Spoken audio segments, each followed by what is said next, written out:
Is it going? It's recording, sir? Yeah? Okay.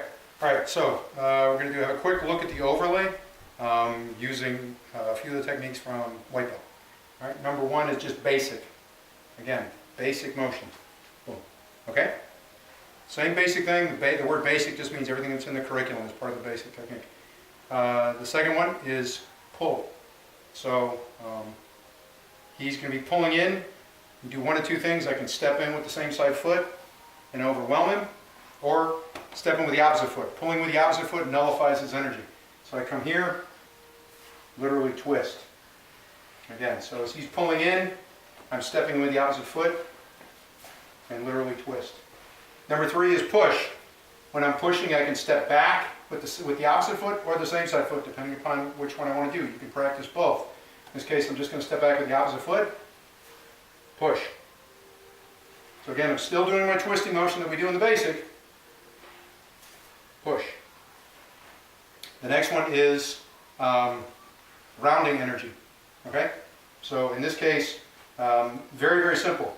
All I'm going to do is as he's standing here, he's got the energy I need is more circular, so I'm literally just going to turn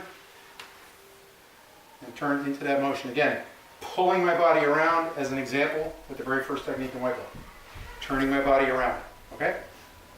Next technique is shock. So again, he's very, very strong. He's locked in place. I need shocking energy to do the technique. You can use a strike, you can use a kick, you can use whatever you need to. But remember, when you're doing shocking energy, we're also getting out of this with the shocking energy. So if I come up and kick, boom, step in. As I do that with the kick, I'm already out.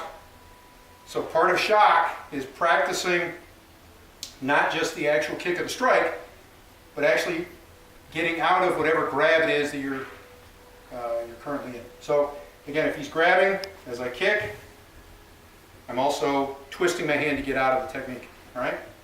Now, we'll do one combination. So that's number 6. Number 6 is combinations. So he can be either pulling or pushing. So he can pull and then he changes his direction and starts to push. So whatever it is, it doesn't make a difference what he's doing. Again, you can practice all of these variations. If he's pushing first and I start to pull back and then he changes his direction and pulls, you just let your footwork go with that pulling and pushing motion. Again, utilizing that twisting motion to get away from the technique. All right? So that's combination. All right? After combination, we have offensive. Offensive motion is very easy. As he's starting to move in, technique finished. And then you're doing the strike afterwards. All right? You're actually chasing into the opponent. That's the idea behind the offensive techniques. Finally, then, we have what we call mental preparedness, which is essentially putting yourself in a position, it's hard to film, putting yourself in a position where he realizes that fighting you is a really, really bad idea. So as he's moving in, you're giving him that look. Right, there you go. So again, that's more a mental preparedness thing. That doesn't necessarily translate out to film. I mean, unless we're doing some hokey Western thing. That is the basic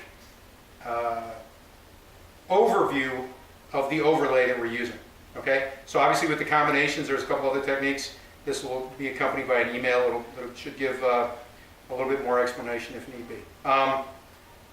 Again, if you have any questions, let me know.